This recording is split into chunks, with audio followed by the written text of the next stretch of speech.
Selamat pagi jemaat yang dikasihi Tuhan Yesus Kristus. Hari ini hari Kamis tanggal 21 Mei 2020. Sebagai orang percaya kepada Yesus Kristus, kita merayakan ibadah kenaikan Tuhan Yesus terangkat ke sorga. Jemaat yang dikasihi Tuhan Yesus Kristus, pembacaan firman Tuhan yang terambil dari Injil Lukas pasalnya yang ke-24, ayatnya yang ke-50 hingga ayatnya yang ke-53.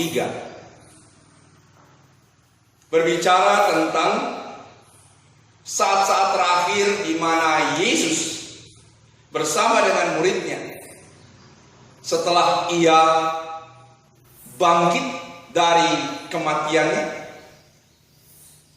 mengalahkan dosa manusia, dan sebelum ia terangkat naik ke sorga. Saudara-saudara yang dikasihi Tuhan Yesus Kristus, sebelum Yesus naik ke sorga, ia membawa para muridnya dalam bacaan firman Tuhan ini ke suatu tempat, di mana ini sebagai satu pembuktian bahwa apa yang telah disampaikan Yesus jauh sebelum ia naik ke sorga itu akan terjadi. Jadi bukan sesuatu yang bersifat hayalan semata. Injil Lukas pasalnya yang ke-24 ayatnya yang ke-44 di sana berbicara tentang penggenapan itu. Jemaat yang dikasihi Tuhan Yesus Kristus, ketika Yesus terangkat naik ke sorga atau dia kembali ke dalam kemuliaannya, ia tidak hanya pergi meninggalkan para murid dan orang percaya begitu saja.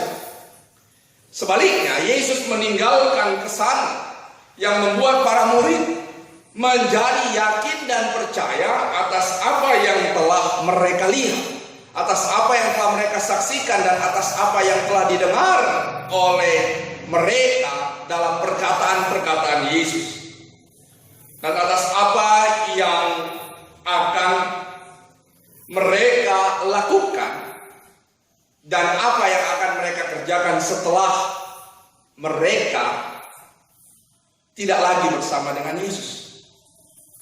Saudara-saudara dikasihi Tuhan Yesus Kristus, penumpangan tangan di dalam pembacaan firman Tuhan pada ayatnya yang ke-50 Injil Lukas pasalnya yang ke-24 ini,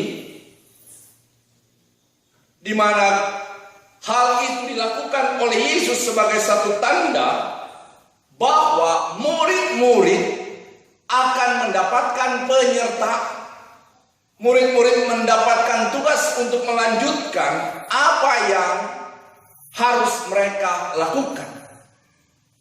Ketika mereka diberikan mandat untuk menyampaikan dan mengabarkan kabar kebenaran dan apa yang telah mereka lihat serta apa yang telah mereka saksikan dari peristiwa ketika mereka bersama-sama dengan Yesus saat itu.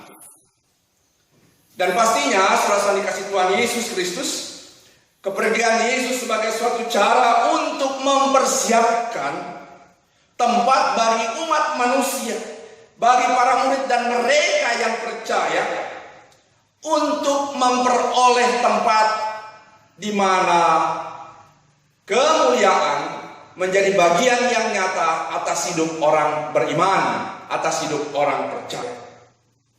Yesus katakan dalam Injil Yohanes pasalnya yang 14 ayatnya yang ke-3, apabila aku pergi, aku akan menyediakan tempat bagimu. Artinya, Yesus akan menyediakan tempat bagi semua orang percaya. Berarti saudara-saudara dikasihi Tuhan, dari sabda terang firman Tuhan ini mau menyampaikan tentang suatu kesaksian di mana kita bersama-sama juga disediakan tempat bagi Allah Bapa Tuhan kita dalam Kristus Yesus. Ketika kita dalam iman percaya kepada Dia, terus kita pancatkan, terus kita letakkan, maka tempat itu akan menjadi tempat yang pasti bagi kita. Yesus pergi untuk menyediakan tempat bagi kita. Yesus pergi untuk kembali berjumpa dengan kita. Terpujilah Tuhan kekal selama-lamanya. Amin.